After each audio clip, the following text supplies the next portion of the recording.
السلام عليكم ورحمة الله وبركاته. بسم الله والحمد لله والصلاة والسلام على رسول الله. رمضان كريم، رمضان مبارك علينا وعليكم.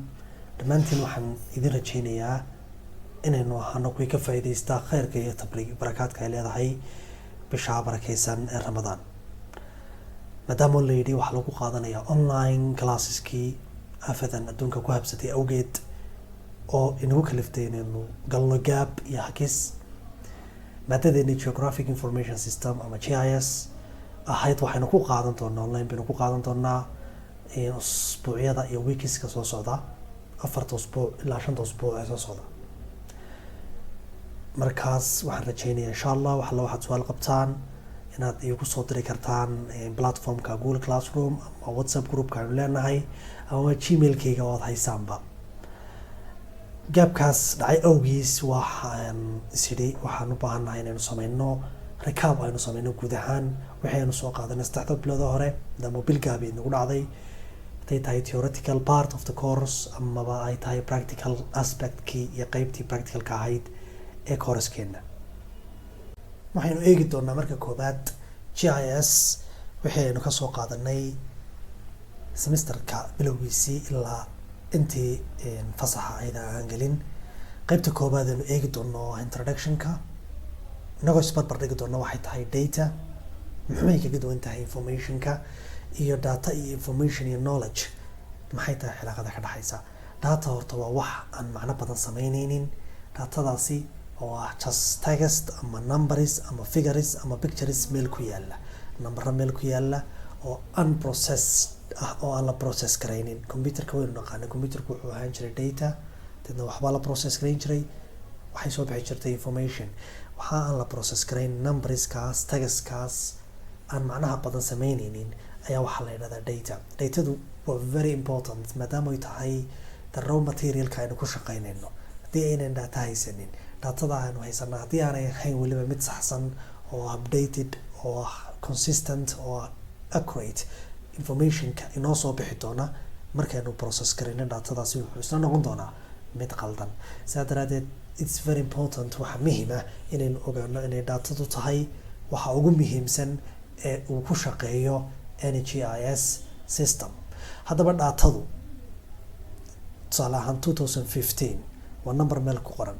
numberkaasi ma sanadba ma 2015kiiba ma lacagba ma digit code ba ma telephone number ba waxa midna ma garan kareyno. markaynu datadaasi haddaba aynu bedelno aynu qaabkeedii hore ka bedelno oo aynu u bedelno wax la fahmi karayo oo aynu ku qaadan kareyno go'aan aynu ku qaadan kareyno ba waxa la yiraahdaa information iskaasi haddii aynu ku apply kareyno in a relevant field ama in a relevant knowledge. tusaale ahaan marka lagu apply karayo datada field-ka la yiraahdo urban planning-ka ama architecture-ka markaynu daatooyinka magaalada soo urursano halka ay wadooyinku ku yaalaan xilliyada ay magaaladu tusaale ahaan wadooyinku halkay kaga yaalaan taqaatucyada iyo iskuisyadu halkay kaga yaalaan aynu kala soo baxayno wadada ugu dhow aynu kaga tagi kareyno inagoo ka tagayna point A ilaa oo tagayna point B aynu la soo baxna taasi oo inaga oo haysana markaa datadii information-kii aynu ku apply kareynay film ayana ba information-kaasi waxa uu noqonayaa knowledge buu noqonayaa waxa ugu dambeeyana u soconaana waa knowledge-kaasi. ujeedada aynu ka leenahay inaynu datada ka bedelno oo aynu bedelno information-kiina aynu usii bedelno knowledge ba waxa ay tahay inaynu mar walba qaadan kareyno go-aanka ugu saxsan iyo waqtiga ugu saxsan iyo kharashka ugu yar inagoo isticmaalayna. haddaba processka ama systemka ama awoodda amaba capability-ga sidaa doontaba u dhigo datada kaaga bedelaya datada u bedelaya information dadana knowledge usii bedelaya baa waxaa la yidhaahdaa information systemku wax kale maaha waa computer system. computerka waa taqaanaan computerku wuxuu qabtaa functions kala duwan. wuxuu awood u leeyahay inuu kuu sameeyo wax la data capturing inuu dato uu kuu soo qaado. waxaa kale uu awood u leeyahay inuu kuu sameeyo datadaasi uu kugu store garayo in a database hadhow tolana aad kala soo bixi karto datadaasi kala soo bixi karto. haddaba processka datadaasi kuugu bedelaya information-kana usii bedelaya knowledge baa waxaa la yidhahdaa information system. geographic information system hadaba waxa uu kaga duwan yahay waa marka aynu isticmaalayno location. waa saddex kalmadood isku tagay. mid waa geographic oo ah barashadii dhulka, the state of the earth and where things are. marka aynu baranayno cilmiga geographiga aynu eegayno halkeebay wax yaalaan baa waxaa la yidhahdaa geography. datadaasi leh location kale. haddii database-ka ay maanta jaamacaddu isticmaasho, jaamacadda Hargeysa database bay isticmaashaa, ay ku ururiso xogta ardayda, magacyada ardayda, fasalada ay dhigtaan, course-ka ay qaataan, sanadka ay marayaan. haddii lagu daro another field ama another column, lagu daro column kale, column-kaasi oo ah location-ka ardaydu ay degan tahay ama address-kooda, database-ka ay jaamacaddu isticmaalaysaa wuxuu noqonayaa geographic information system. in simple terms haddii aan idiin soo koobo ama aan si kale idinku dhigo, GIS-ku waxa weeyaan waa map. GIS-ku waxa weeyaan waa khariidad ama mapkaasi oo leh database leh, mapkaasi oo database leh, mapkaasi oo leh database leh. waxaa jirta metadata. datadan aad isticmaalayso informationka ku saabsan ee ka dambeeya, ama the data about the data, datada ku sharaxaysa halka ay datadani ka timid, datadan cidii soo qaaday, datadani sababta loo soo qaaday, datadani sanadkii la soo qaaday. that other information that describes the data ayaa waxaa la yidhaahdaa metadata. Metadatadu waa muhiim. waxay muhiim u tahay si aynu u ogaano datadan aynu isticmaalayno inaynu ku kalsoonaan karno, ama reliability-geeda inaynu ogaan karno ayaa ay iyaduna ay muhiim u tahay. waxaa jirta waxa la yidhaahdo data type. GIS-ku wuxuu leeyahay data types kala duwan. laba data buu leeyahay. mid waxaa la yidhahdaa spatial data, midna waxaa la yidhahdaa attribute data. datada kuu sharaxaysa ama kaaga jawaabaysa su-aasha ah what, maxay waxani tahay, waxaa la yidhahdaa attribute data. datada kaaga jawaabaysa su-aasha ah where, halka ay wax ku yaalaan, iyana waxaa la yidhahdaa spatial data. marka haddii aad si yaro fudud aan idinku dhigo, spatial data waxay ka jawaabtaa su-aasha ah where, halka attribute data ay ka jawaabto su-aasha ah what.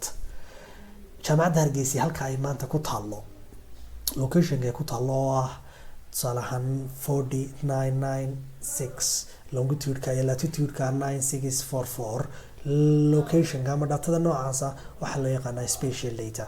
waxay ku sharaxaysaa ama ay ku describe garaynaysaa the absolute and relative location of geographic features, halka ay wax ku yaalaan, halka jaamacadda Hargeysa ku taallo, halka ay ku taallo wasaaradda arrimaha dibadda ay ku taallo Jamhuuriyadda Somaliland.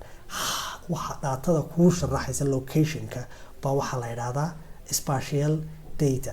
datada haddaba ku sharaxaysa the other informationka kale ee ku saabsan jaamacadda Hargeysa, inta ardayda dhigata, tusaale ahaan inta macallimiin ka shaqeysa, inta faculty ay ka kooban tahay, baa waxaa la yidhahdaa what ama attribute data. halka ay where-na ay ku jawaabayso, ay ku sheegayso featureskani halka ay ku yaalaan, halka ay ku yaalaan. attribute datadu iyada lafteeda waxaan usii qaybin karnaa wax la quantitative iyo qualitative. quantitative waa datada numeric ah, waa datada tirada ah, age-ka qofka oo kale, weight-kiisa oo kale, wax kasta oo lagu sheegi karo, anything that can be described in terms of number ama digit, amaba lagu sheegi karo tiro, wax kasta oo lagu sheegi karo baa waxaa la yidhahdaa numeric ama quantitative. datada haddii la yidhahdo waa qualitative, waa wax kasta oo lagu sheegi karo in terms of, lagu sheegi karayo in terms of quality, lagu sheegi karayo sifo, lagu sheegi karayo tusaale ahaan qofkaasi magaaladaasi waa magaalo weyn, number maaha, magaaladaasi waa magaalo yar, waa sifo. wax kasta oo sifo lagu sheegi karayo waxaa la yidhahdaa qualitative. attribute data marar badan waxaad arki doontaa iyadoo la yidhaahdo tabular data, iyadoo la yidhaahdo tabular data.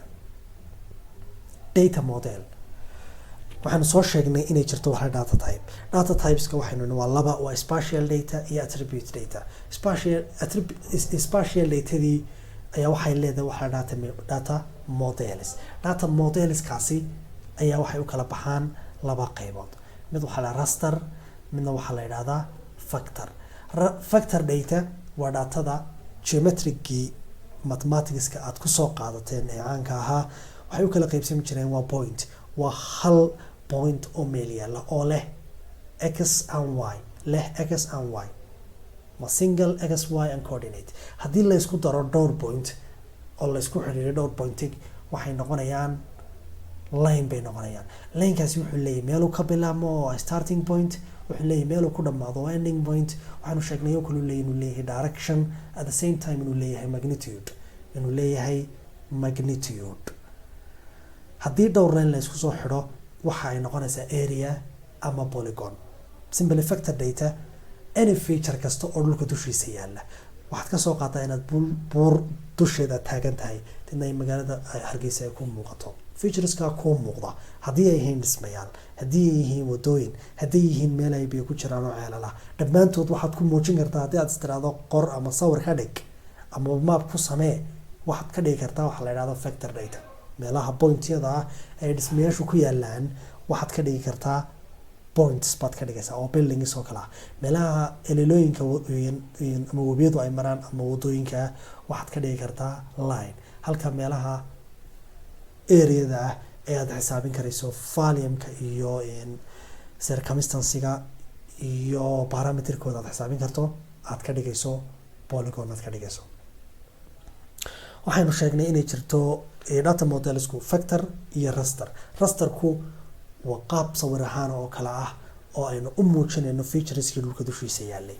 cell kasta wuxuu leeyahay unique number ama number u gaara oo uu kaga duwan yahay the other neighboring cellska kale. cellkaasi wuxuu leeyahay value-ga ama qiimaha ku qorani wuxuu ku xadidayaa ama uu ku sheegayaa the relative locationka uu ku yaalo. waxa kale oo ku jira oo uu kaydinayaa ama data ahaan uu u hayaa information kale ee ku saabsanaa ee attribute data ahaa. inta uu leeyahay size-kiisu, worth-giisu waa intee, tusaale ahaan oo kale waxyaalaha informationka kale ee ku saabsan ayuu ku kaydinayaa. raster datadu waa qaab sawir ahaan oo kale ah buu kugu save gareynaya geographic featureski ama macaalimtii juqraafiga ahayd ee dhulka dushiisa taallay. haddii aynu cell keliyata sheegno, cellka keliya wuxuu noqonayaa point. halka haddii dhowr cell aynu isku darno ay noqonayso uu noqonayo isna line noqonayo. haddii aynu isku darno dhowr pointna uu noqonayo, dhowr cell haddaynu isku soo xidhnana uu noqonayo area ama polygon uu noqonayo. rasterku waa sawirada ay qaadaan inta badan satellitesku iyo diyuuraduhu ay qaadaan ay dhulka dushiisa ka qaadaan. qaabka ay u save gareeyaan waxaynu nidhi waxa weeyaan waa cells leh unique number ama number u gaara oo kaga duwan yahay salalka kale ee la jaarka ah. maadaama aynu ka hadlaynay datadu laba meelood mid baad ka keeni kartaa, primary data iyo secondary data. haddii aad tahay adigu the primary researcher ama the primary collector of this data, aad adigu tahay qofkii datada soo qaaday, datadaasi waxay noqonaysaa primary data. datadan adiga markii koobaad soo qaaday, datadan cid hore soo qaaday may jirin. haddii aad isticmaashay ground surveying oo aad isticmaashay qalabkii surveying ee kala duwanaa ee total station-ka lahaa, ama aad adigu intaad tagtay fiilkii aad data collection soo samaysay, amaba aad isticmaashay satellite-ka iyo remote sensing aad isticmaashay. remote sensing-ku waa satellite-isku datada qaabka ay u qaadaan oo ah in aad information iyo data aad heli karto adigoo wixii aan taabanin. macna waa remote, meel fog sensing adigoo wax ka soo qaadanaya. satellite-ku qaababka haddaba wax u qaado ayaa la yidhahdaa remote sensing-ka. remote sensing-ka waynu sharaxno, waxaynu nidhi waxay u kala qaybsamaan laba qaybood. mid waxaynu nidhi wuxuu ahaa active remote sensing, midna wuxuu ahaa passive remote sensing. passive remote sensing wuxuu isticmaalaa the energy of the sun buu isticmaalaa ama energy-ga cadeeda ayaa waxay ku dhacaysaa object. iftiinka cadeeda ayaa waxa uu ku dhacaya object-ga iftiinka cadeeda ku dhacay wuxuu sameynayaa reflection buu sameynaya ama qayb baa noqonaysa. maadaama light-ku haddii uu meel ku dhaco, waxaynu naqaanay featureski ama characteristics-kii uu light-ku lahaa. light-ku object-ga ku dhacay, light-ka qayb kamid ah ama energy-ga qayb kamid ah waa uu nuugaa oo wuxuu ku sameeyaa absorption. qayb kamid ah wuxuu ku sameeyaa reflection oo uu leexiya. qayb kamid ah wuxuu ku sameeyaa reflection oo dib u celiya. daba satellite-ku wuxuu record gareeyaa energy-gaasi kasoo noqday object-gaasi, hadhow tolana wuxuu kala garanayaa object-ga uu ku dhacay muxuu yahay, isagoo isticmaalaya wixii la odhan jiray electromagnetic spectrum ee ahaa kalaradii kala duwanaa red, orange, yellow, green, blue, indigo, violet. si faahfaahsan baynu uga hadli doonaa mar kale. mar horena waynu soo sharaxnay remote sensing-ku qaybo kala lahaa. active remote sensing isagu wuxuu ahaa raadaarka iyo laadaarka. raadaarka iyo laadaarka iyagu waxay isticmaalaan energy iyaga u gaara. waxay ku dhacaan, waxay leeyihiin they have their own source of energy. halka kuwa kale ee passive-ka ee satellitesku passiveka waxaa tusaale ku ah satellite-ka, halka activeka tusaale usoo qaadan karto raadaarka iyo laadaarka. marka raadaarka iyo laadaarka waxay isticmaalaan their own source of energy. waxayna jira waxa la aerial photography. aerial photography-gu waa qaababka kala duwan ee diyuuraduhu ay usoo qaadaan sawirada ay dhulka dushooda uga soo qaadaan, ama ay droneskiinu isticmaali jirnay, haddii dronekaasi yahay mid commercial, hadduu yahay mid military, hadduu yahay mid loo isticmaalayo special purpose drones, haddii ay yihiin ayaa la yidhahdaa aerial photography. secondary data, another researcher, another institution ayaa datadani soo qaaday, laakiin these data have the same characteristics bay leedahay datada adigu aad raadinayso, because they answer the same question or solve the same problem lamida problemkaad haysatay bay xalin kartaa, amaba waxay ka jawaabaysaa su-aalaha iyo research question.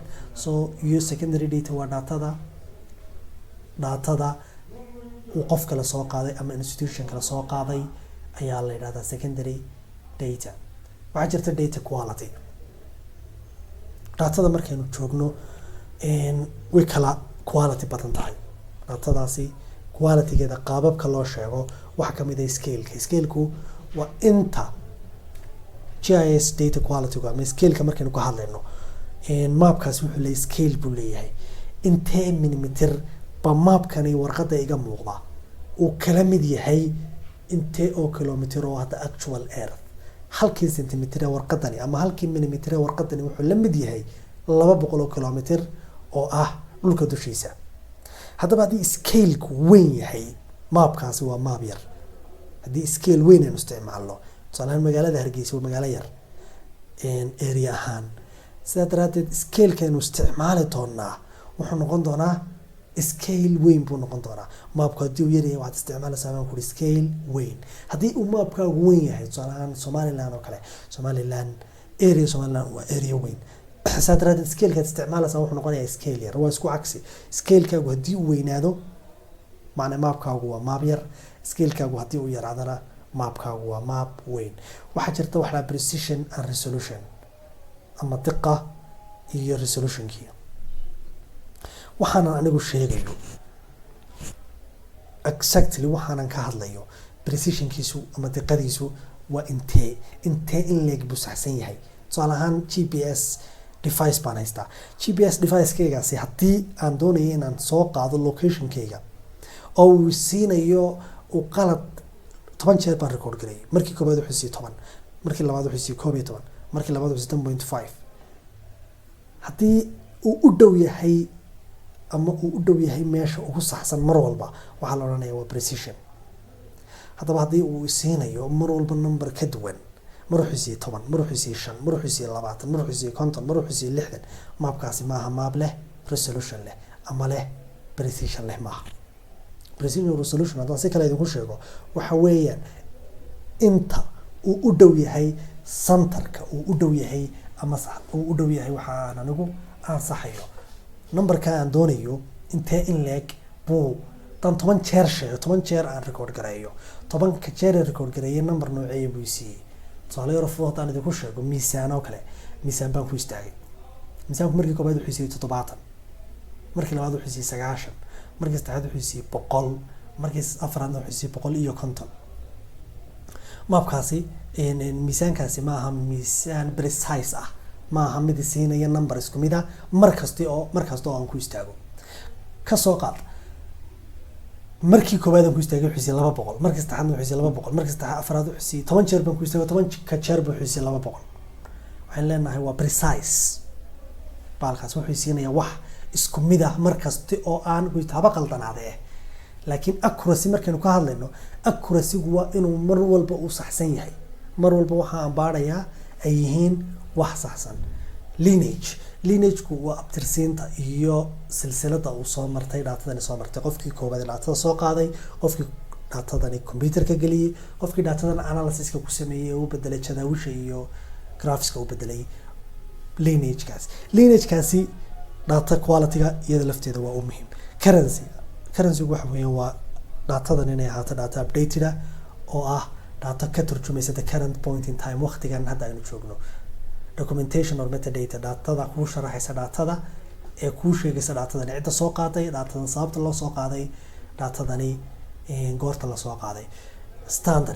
standards noocee baad isticmaashay markii aad datadani aad soo ururinaysa. standards caalamiya, maqaar local, maqaar ku tacalluqa fiilka gaarka ah ee urbanka ama architectureka ama engineeringa ee aad isticmaalaysay. standards noocee baad isticmaashay.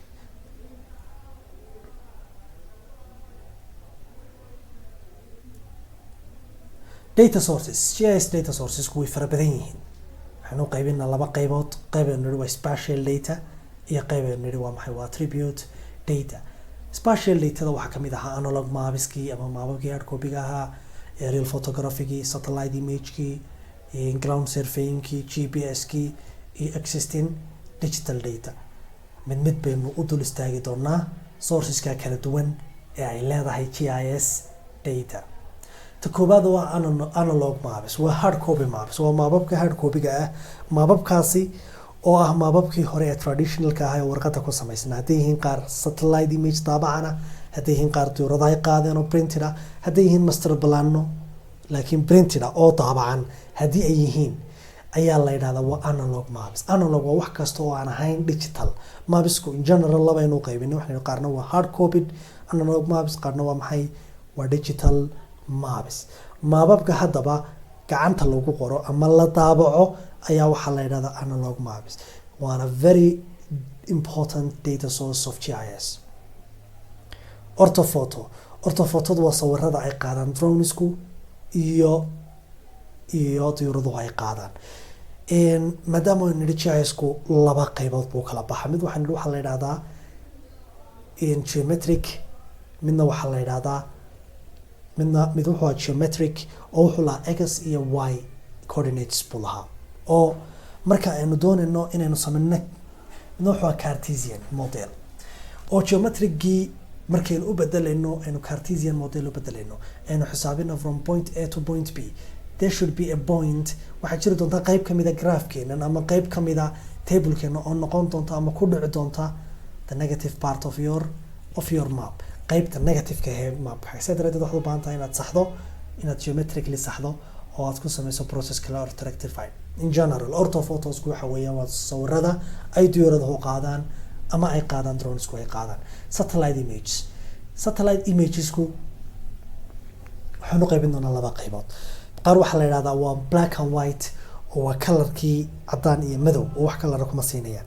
qaarna waxay isticmaalayaan multispectral, waxay isticmaalayaan red iyo blue iyo green bay isticmaalayaan oo waxaa la color image. haddaba satelliteska markaad doonayso inaad eegto quality-gooda, waxaad doonaysaa inaad satellite image soo iibsato. magaalada Hargeysa aad u sameynaysaa master plan. waxaad doonaysaa inaad meelaha wadooyinku ay banaan, meelaha ceelasha biyuhu ku yaalaan, meelaha ku yaalaan public placesku, meelaha qaybaha kala duwan ee existing public placeskii hore. waxyaalahaas doonaysaa inaad ku sameyso, aad map ku sameyso. si tusaale ahaan meelaha ay biyuhu marayaan, tusaale ahaan meelahan qasabadaha biyuhu ay marayaan ayaa doonaysaa inaad map ku sameyso. waxaana doonaysaa inaad satellite image soo iibsato. waxaad qiimeynaysaa spatial resolution. mapkani waxa uu kuu sawirayo. maapabka qaar ama Google Mapska ama Google Earth dad gashaan, satellite image ku jira spatial resolution-koodu aad buu liitaa. tusaale ahaan 20 mitir ama 30 mitir weeyaan. laakiin waxaad doonaysaa map kuu sawira ama kamarad kuu qaada 5 mitir ama 3 mitir dhulka dushiisa kaaga qaada, oo aad arki karayso featureski kala duwanaad si clear aad u arki karto. maana 3 mitir resolution haddii uu leeyahay uu ka fiican yahay mapka leh 20 resolution, 20 meter resolution ama 50 meter resolution. spectral resolution waa inta color isticmaalo, ama black and white ba mise waa color image oo spectralka kalarada kala duwan isticmaalaya. temporal resolution waxa weeyaan waa waqti goorma la qaaday, ama bishii hore la qaaday, ama sanadkii hore la qaaday, ama 10 sano ka hor ba sawirkani la qaaday. qaab kala duwan aynu daatada GIS-ka ku helno waxaa kamid ah surveying-kii. inagoo isticmaalna qalabkii surveying ee total station-ka kamid ah, hadhowna u bedelayna table u bedelna, marka dambana aynu map ku sameyn doono. waxaana kamid ah GPS-kii oo ah global positioning system, qalabkii uu ku qaadayay ama ku qaaday daatadii ahayd GIS-ka ay ahayd.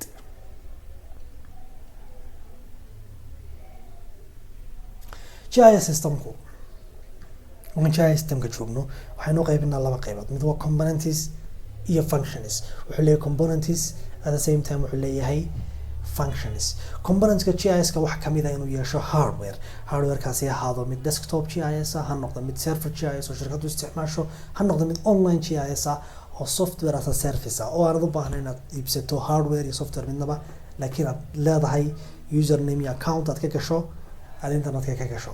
laakiin there should be a hardware waa inuu jiro,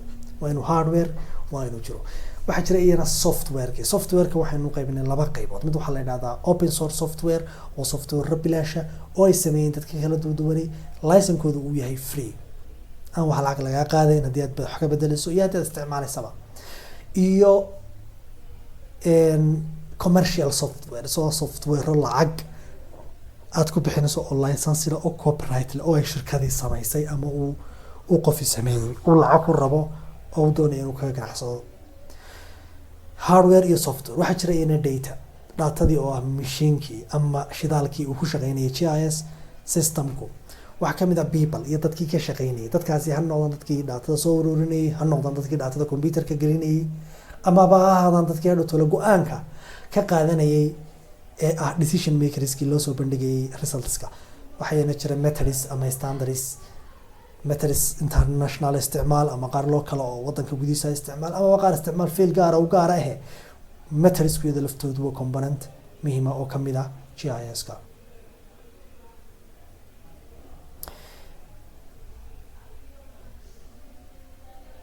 functions GIS systemku wuxuu qabtaa functions ka soo socda, wuxuu qabtaa data ku capture gareynaya ama uu ku qabanaya at the same time datadaasi wuxuu ku store gareynaya ku haynaya computer database. waxaad awood u leedahay inaad su'aal weydiin karto. waxaan doonayaa inaan ogaado meesha ugu wacan ee aan ka samayn karayo saldhig police masalan, that's a police station. then waxaan soo qaatay amaba aan ka samaynayo farac bank, waxaan soo qaatay customerskaygu halka ay joogaan, waxaan soo qaatay meelaha ay ku yaalaan branchka hore, waxaan soo qaatay meelaha ay ku yaalaan wadooyinku. then waxaan idhi adiga oo waxaasoo dhan haysta waxaad ii sheegtaa meesha ugu wacan ee aan ka samayn karayo ku samayn karayo farac cusub oo banki ah.